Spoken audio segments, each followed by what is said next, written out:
আসসালামু আলাইকুম সবাইকে।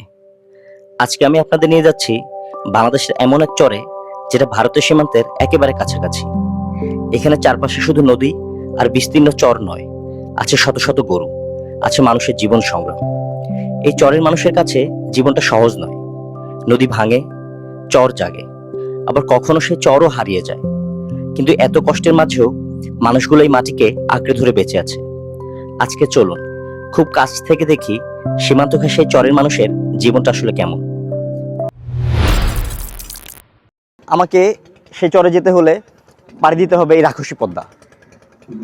তো চলুন।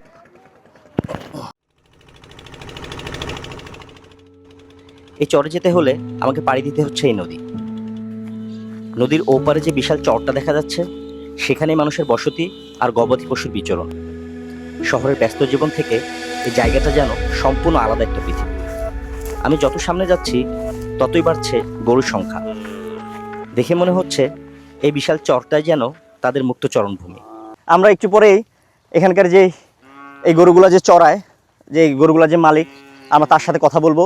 এই গরুগুলো কিভাবে লালন পালন করে, এই গরুগুলোর বাজার দর কেমন, এই গরুগুলো কোত্থেকে আসে, এবং যারা খামারি আছেন তারা এখান থেকে গরু কিভাবে নিতে পারবেন, কত কম দামে নিতে পারবেন, সেই জিনিসগুলো এবং এখানকার পরিবহন ব্যবস্থা কি, কিভাবে এই গরুগুলো নেওয়া যায়, সব কিছু আপনাদেরকে জানানোর চেষ্টা করবো ভিডিওর মাধ্যমে। মহিষের পিঠে চড়াটা দেখতে যতটা সহজ মনে হয়, বাস্তবে কিন্তু ততটা সহজ না। অনেক কষ্ট করার পর একটা মহিষের পিঠে চড়তে পারলাম। এই চড়ে আসলে এই ফিলিংস অসাধারণ এক ফিলিংস। যা আরে আমার শোনা রে। ঠিক আছে ঠিক আছে ঠিক আছে ঠিক আছে।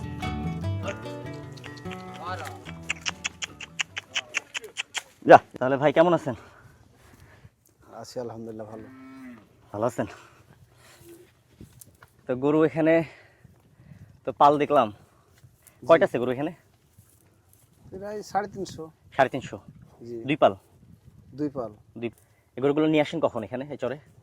এই গরু নিয়ে আসি আপনার সকাল 8টা। সকাল 8টা। কয়টা পর্যন্ত চড়বে? এখানেই থাকে এই গরুগুলো নাকি আবার নিয়ে যান? সকাল 8টাতে বাসা ইতে বাড়াই খড়া থেকে, সন্ধ্যাতে আবার চলে যায় ওখানে, ওখানে বাঁধে রাখি। আচ্ছা, সন্ধ্যার সময়? জি জি। ও, তাহলে গরুগুলো এখানে মানে স্থায়ীভাবে এখানে থাকে না, এখানকে ঘাস টাস খাওয়ানোর পরে আবার চলে যায়। আবার চলে যায় জি। গোয়াল ঘরে। গরুগুলো যেখানে চরে আপনারা লালন পালন করেন, এটা আপনার সুবিধা কি পান? সুবিধা পাই 50,000 কিনলে 1 বছর পুষলে 50,000 লাভ হবে। এই গরুগুলো মানে আপনারা সংগ্রহ করেন কোত্থেকে? এগুলো আমরা বাড়িতেই মানে গাভী ছোট থেকে পুষে গাভী করি, গাভী থেকে বাচ্চা দেয় গরু, এখান থেকে হয় গরু। এমনি তো পাশেই তো সীমান্ত, মানে বর্ডার, ইন্ডিয়ান বর্ডার, জি, এখান থেকে কোনো গরু আসে? এখান থেকে গরু আসে, এদিকে আসে না, কোন ঈদে যায়। তাহলে আপনাদের এখানে কি এই চরের গরুর কি দাম মোটামুটি কম হবে? আপনার রাজশাহী শহর যে বাজারগুলো বা আশেপাশে যে বাজার, ওই জায়গা থেকে কি এখানে গরুগুলোর দাম কম? কম কম? কিরকম দাম কম? পিছে 15-20 হাজার কম। এক পিছে এক পিছে 15-20 টাকা কম? 10-15-20 হাজার কম? হ্যাঁ। 15-20, বুঝতে পারছি। আচ্ছা, আপনি আমার সাথে একটু তাহলে কয়েকটা গরুর দাম দর বলতে পারবেন, যে কোন গরুটার দাম কেমন হইতে পারে? হ্যাঁ, পারবো। আচ্ছা, মানে এই যে এই গাভিটার দাম কেমন হবে? এটা হ্যাঁ, এটা এটা গাভীর দাম বেশি হবে 80। আচ্ছা বডি ভালো আছে। আচ্ছা, এগুলা দেশি তো, এগুলা কোয়ালিটির একটা দুধ দেয় ভাই? এটা দুধ আপনার 3 লিটার, 2.5 লিটার, 3 লিটার? 4 লিটার হয়ে যাবে লিটারের মাপে। এই গরুগুলোর মানে দুধ তো মানে খুবই সুস্বাদু হওয়ার কথা, মানে একদম সুস্বাদু, এই ঘাস ভালো, ঘাসের দুধ, এর দুধে ভিটামিন বেশি। ভিটামিন বেশি না? জি, দুধটা খাইতেও তো অনেক মজা। অনেক ভালো। আপনার অস্ট্রেলিয়া গায়ের থেকে পার্থক্য আছে ভালো। চর থেকে আপনারা চাইলে গরুর বাছুর, গাভী, রাজশাহীর আশেপাশে যারা আছেন তারা এখান থেকে গরুগুলো কালেক্ট করতে পারেন। আর যদি কোনো ধরনের তথ্য জানার দরকার হয়, আমার ভিডিওতে কমেন্ট করবেন, ইনশাল্লাহ আমি সাধ্যমতো আপনাদেরকে হেল্প করার চেষ্টা করব। এই গরুগুলো কি আপনার টিকা টিকা দেন, মানে কোনো ধরনের টিকা বা কোনো কিছু দেন? টিকা দেওয়া হয় না। টিকা দেন? না টিকাও দেন না? না। তাও গরু এরকম সুস্থ সবল? জি। মাশাআল্লাহ, আলহামদুলিল্লাহ। আচ্ছা, কেউ যদি ধরেন এই চর থেকে গরু নিতে চায়, কেউ এই গরুগুলো এখান থেকে ধরেন 10টা গরু, 10টা বাছুর, 15টা বাছুর নিতে চায়, তো সেক্ষেত্রে তারা কিভাবে নিতে পারবে এই জায়গার, যদি কেউ নিতে চায়? যোগাযোগ করতে হবে। আচ্ছা, যোগাযোগ করলো, যোগাযোগ করে তারপরে এখান থেকে তো ধরেন চর নদী পার হইতে হয়, তারপরে এখান থেকে এই গরুগুলো নেবে কিভাবে? এই গরু দামদার হয়ে গেলে নৌকা করে পার করে দিয়ে তখন গাড়ি থেকে নিয়ে যেতে হবে। নৌকা করে পার হওয়া যাবে? হ্যাঁ, জি। কেমন নেবে নৌকা করে পার হইতে গেলে? ধরেন 10টা গরু একটা নৌকা যদি পার করতে নেই, বেশি নেবে না, 150 থেকে 200 টাকা পিস নেবে। 150 থেকে 200 পিস। তারপর ওই পাশ থেকে ট্রাকে করে নিবে আর কি। হ্যাঁ, পিকআপে ওখানে যে ট্রাকে উঠে যাবে, যতদূর নিয়ে যাওয়া যাবে। পড়তা ঢাকা- পড়বে এখান থেকে চরের গরু নিয়ে, এই চরের গরুগুলো নিয়ে পড়তা পড়বে, মানুষ এখান থেকে লাভ করতে পারবে? এখন আপনার খামারে বড় গরু পুষলে কেমন হয় আর ছোট গরু পুষলে এটা অত জানা নেই আমার। আচ্ছা। পত্তা ভাবে চরে কি আপনারা গরুর দুধ চুদ্ধ হন? দোহাই দোহাই? দোহাই বিক্রি করেন কোথায়? বিক্রি আমরা গোয়ালকে দিই, গোয়াল নিয়ে যাও পারে দেয়। ওই পারে দেয়। আপনারা কত করে বিক্রি করেন? এখানে দুধের দাম 40 টাকা কেজি দেয়, 40 টাকা কেজি দেয়। আর 1.5 কেজিতে ফের কেজি করে, ফের ওরা ফের 1.5 কেজিতে কেজি করে? কেজি ও 40 টাকা, 1.5 কেজি 40 টাকা। 50 টাকা দিয়ে 1.5 কেজিতে কি করে দেখালো পারে আপনার 80 টাকা কেজি দুধ, 70 টাকা 80 টাকা কেজি। ভাই এই বাছুরটা পাওয়া যাবে 20-25 হাজার দিয়ে? 20-25 পাওয়া যাবে? যাক, 100 ধরলেন এই ষাড় গরুটার ষাড় গরুটা, এই চরের দাম এই চরের দাম 100, 105 আর কমই কিনবে, মানে 95। 95 থেকে 100। এই গরুটার দাম বাজার ভালো হলে 110, আর ঢাকা জেলে 20,000 30,000 দাম পড়বে। আচ্ছা, এটা হচ্ছে বকপাড়ার ভিতরের দৃশ্য। দেখেন কি সুন্দর একটা দৃশ্য, মানে ছবির মতো একটা গ্রাম।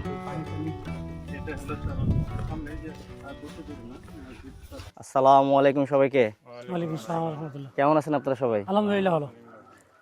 আপনাদের চরে আসলাম, তো কেমন কাটতেছে আপনাদের চর জীবন? শহরে আলহামদুলিল্লাহ ভালোই, কিন্তু আমরা সব দিকেরই সমস্যায় থাকি। গাড়ি ঘোড়া, ডাক্তার, আপনার রাস্তা পথ সব কিছুরই সমস্যা এখানে। মানে যেহেতু একটা দ্বীপের মতো, চতুর্পাশী নদী, মধ্যখানে আছি আমরা। কিন্তু এখানে সরকারি তেমন কোনোই আসে না। বন্যার সময় তো হয়তো কেউ খোঁজ খবর নিয়ে হয়তো কিছু টান নিয়ে আসে এইগুলো। আর তাছাড়া আমাদের এখানে সেরকম মানে কর্ম নেই। বছরে 2টা ফসল হয়, ধান অথবা ভুট্টা, এটাই ফসল। কলাই কয়েক বছর থেকে হয়েছে না।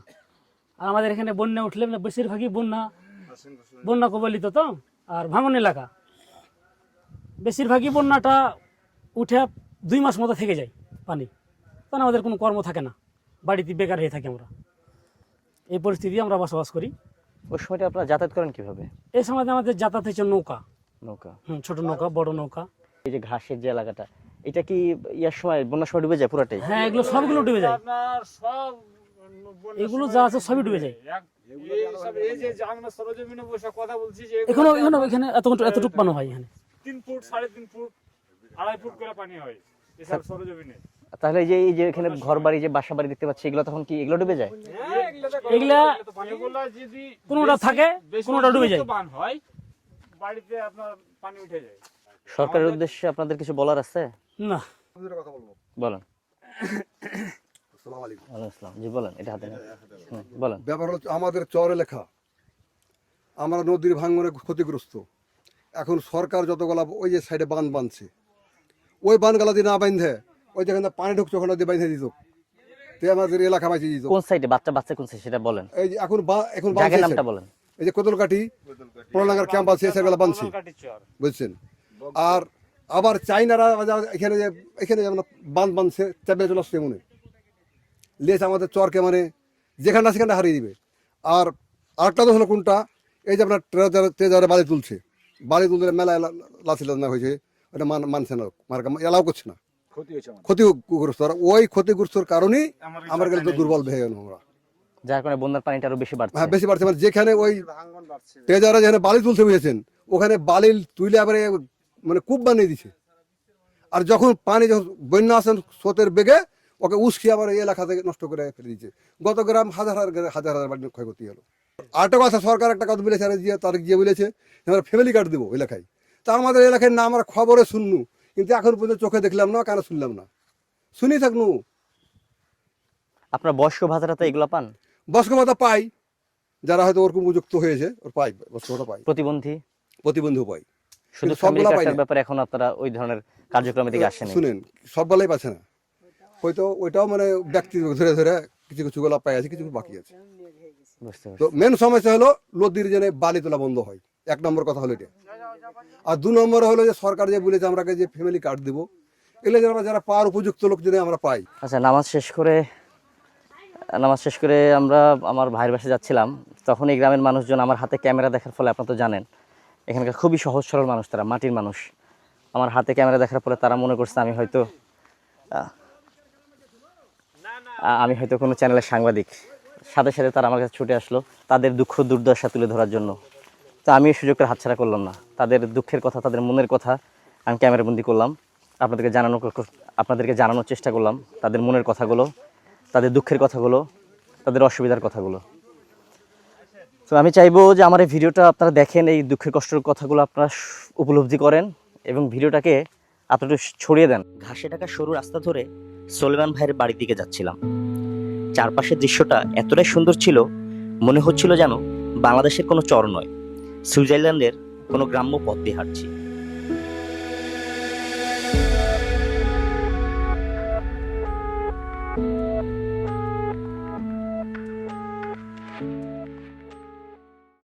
এই যে দূরেই দেখা যাচ্ছে আমাদের সুলেমান ভাইয়ের সুন্দর একটি বাসা। মানে সুন্দর বাসা বলতে ছবির মতো একটা বাসা আমার কাছে মনে হচ্ছে। আপনাদের কাছে কেমন লাগবে জানি। নামাজের শেষে এলাকাবাসীর সাথে কথা বলার পরে আমরা সুলেমান ভাইয়ের বাসায় আসলাম। উনি আমাদেরকে এই দুপুর টাইমে না খেয়ে ছাড়বে না। আমাদের সুলেমান ভাই আমাদের জন্য দুপুরে নাস্তা খাওয়ানোর কথা বলে, এই যে এটা হচ্ছে তার নাকি নাস্তা। হ্যাঁ, আমরা নাস্তা বলতে বিস্কিট চানাচুর এগুলা বুঝি, আর আমার সলমান ভাই নাস্তা বলতে এগুলা বুঝে। কাঁসার গ্লাস, অরিজিনাল কাঁসার গ্লাসের পানি। একটা কুড়ে ঘরের পাশে দাঁড়িয়ে থাকা বাবলা গাছটার দিকে তাকাতেই চোখ আটকে গেল। গাছের প্রতিটি ডালে ঝুলছিল অসংখ্য বাবুই পাখির বাসা। মনে হচ্ছিল প্রকৃতি নিজের হাতে এক অপূর্ব গ্রাম গড়ে তুলেছে। দুপুরে খাওয়া দাওয়া শেষ করলাম। দুপুরে খাওয়া দাওয়া শেষ করে কার না মনে চায় এরকম একটা সুন্দর জায়গায় শরীর এলিয়ে দিয়ে একটু বিশ্রাম নিতে। এই ভাই, এই জীবন এই চরের এরকম আমাদের চরের জীবন সব সময় ভালো, কিন্তু বাকি 2.5 ঘন্টা মাস 3 ঘন্টা মাস কষ্ট বন্যার সময় ভাঙ্গনে। আর এই যে নদীর পানি যখন উঠে পোকাপাকড়, গোদাগাড়ি একটু অসুখ বিসুখ হলে যাতায়াতের সমস্যা হয়। এখানটায় ভালো একটা ডাক্তার নাই, ভালো ডাক্তারের তৈরি করতে সময় লাগে, পারছি না। সেই সময় রাজশাহী যেতে হবে, না হলে রুগী বাঁচা যাবে না। এই জীবনে এটাই বড় একটা কষ্টের উপর আছে। এই পোকামাকড় বলতে কি সাপটা ওঠে আপনাদের বাগানে? না উঠে। ওঠে? উঠে। সাপ ওঠে? হ্যাঁ, সাপ ওঠে। কি সাপ? সাপ যেটা যে নতুন সাপ আসছে 98 বন্যার পর হনে, রাসেল ভাইপাস যেটা বলছে। Russell viper? হ্যাঁ, এটা অনেকটাই মনে হয় বছরে মনে হয় 200-300 মতন মারা হয়। 200-300? হ্যাঁ, আপনারাই মারেন? আমরাই মারি। এই আপনাদের এই ঘরটুকুই দেখান তো ভাই, এই দেখান ভাই। এই ঘরের ভিতর নিয়ে এই জায়গাটার উপরেই মারি। হ্যাঁ। তারপর যেটা গহমা বলছে, গহমা, হ্যাঁ। সেটাও মারি। ডাঁড়াইশো মারি। বহুত সাপ, বহুত। রাস্তার দুপাশে দেখা যাচ্ছে গ্রামের মানুষের ঘরবাড়ি, কোথাও খোলা মাঠ, আবার কোথাও সরু রাস্তা। আর সেই রাস্তা ধরে আমরা সীমান্ত ঘেঁষা এক ভূখণ্ডের দিকে এগিয়ে চলেছি। সেই সীমান্তে যাওয়ার জন্য আমাদের আবারও নৌকা করে নদী পাড় দিতে হবে।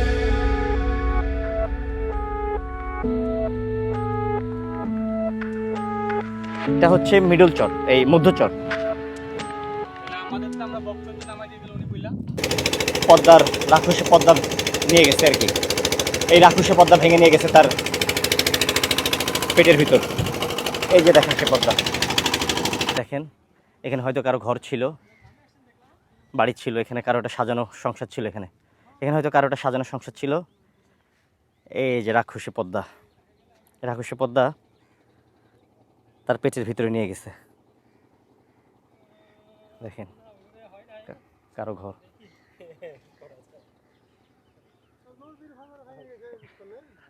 নদীর ভাঙন হয়ে গেছে না? এখানে কি আরো ঘর বাড়ি ছিল? মানে তার মানে মাঝখানে আরো ঘর বাড়ি ছিল নাকি? হ্যাঁ, ওই কাশবনের ওই পাশ পর্যন্ত ঘর বাড়ি ছিল, এগুলো সব নিয়ে গেছে পদ্মায়। বক্সর গ্রামের ভিতর দিয়ে আমরা এখন যাচ্ছি মুর্শিদাবাদের দিকে। ইন্ডিয়ান বর্ডার ওই পাশে মুর্শিদাবাদ, আর বাংলাদেশ এই পাশে চাঁপাইনবাবগঞ্জ। বকচর।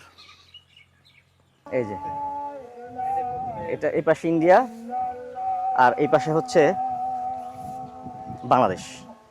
34-1 প্লেয়ার এটা হচ্ছে 34-1 পিলার নাম্বার। এই যে এটা কিন্তু পুরোটাই হচ্ছে ইন্ডিয়ান বর্ডার। ওই দূরে এই যে এগুলা সব ইন্ডিয়ান মাটি। আর দূরে হচ্ছে ওরা 150 গজ, কাকা কি জানো 150 গজ? 150 গজের ও ছায়া ওরা ই করছে, ছায়া প্লাস করছে, কাটাতারের বেড়া ফের করছে ওরা। ওটা মুর্শিদাবাদ না? মুর্শিদাবাদ। এই মসজিদটাই মানে শেষ সীমানা নাকি? এই যে এদিকে শেষ না, আপনার ওই সাইড শেষ, ওইদিকে ইন্ডিয়া, ওইদিকে এটা আপনার রাস্তাটাই ধরলেন, এই রাস্তাটা এদিকে আর এদিকে। ও আচ্ছা, এই যে রাস্তাটা এখানে একটা একদম সীমান্ত থেকে সেটা মসজিদ। হ্যাঁ, এই মসজিদের নাম কি ভাই? বকচর। বকচর। চররানীনগর পেড়াকাটা বকচর। ও, এই যে ছোট্ট একটা মসজিদ। এখানে আমার বেশ বাংলাদেশি চাচা আছে, ভাইয়ের বয়সীও আছে, মোটামুটি সবাই। তাহলে আমি যদি ওই পারে যাই, ওই একা অপরিচিত মানুষ দেখলে বিসিএফ আমাকে হয়তো হেনস্থা করতে পারে। ওদের ক্যাম্প কই? ওদের যেমন ওখানে আছে ভিতরে, এই যে পোস্টার, যে এটাই পোস্ট, এটাই ক্যাম্প। ওইখান থেকে ওরা এখানে আসে আবার? হ্যাঁ, ডিউটি করতে আসে। বুঝতে পারছি। ওই ভিতরে ক্যাম্প আছে, এখানে ডিউটি করতে আসে। এসে দু একজন বাংলাদেশি পাইলট এলেই মারতে দেয়। আর কত জীবনের পিছনে ছুটবেন ভাই? আর কত ব্যস্ততার সময় পার করবেন? একটু আসেন, টাকার পিছনে আর ছুটেন না ভাই। একটু এরকম চরে আসেন, এরকম বৃষ্টিতে ভিজেন, একটু বৃষ্টির পানিটা শরীরে লাগান, একটু মনের ভিতরে একটু পানি দেন ভাই, মনটাকে একটু সতেজ করেন, ভালো লাগবে ভাই, বিশ্বাস করেন। বৃষ্টিতে ভেজা এটা কেউ অনুভব করছি নাম যাই না, আমার কাছে অসম্ভব ভালো লাগে।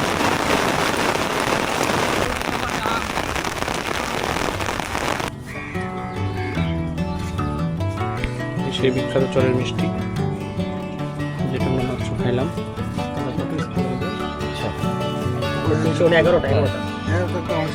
চরের পাশেই নদী, সামনে পদ্মা, পাশে ছোট্ট মিষ্টির দোকান। মাত্র বানিয়ে আছে কাকা মিষ্টি, গরম গরম মিষ্টি খেলাম, বেশ মজা। কত হয়েছে? 520 টাকা। গোধূলি লগ্নে আপনাদেরকে সবাইকে বিদায় আজকের ভিডিওতে। আশা করি আগামী আবারও নতুন কোনো চর, নতুন কোনো ভিডিও নিয়ে আপনাদের সামনে হাজির হব। আর অবশ্যই এই ধরনের ভিডিও পেতে আপনারা আমার চ্যানেলটি সাবস্ক্রাইব করতে ভুলবেন না। আজকের মতো আল্লাহ হাফেজ।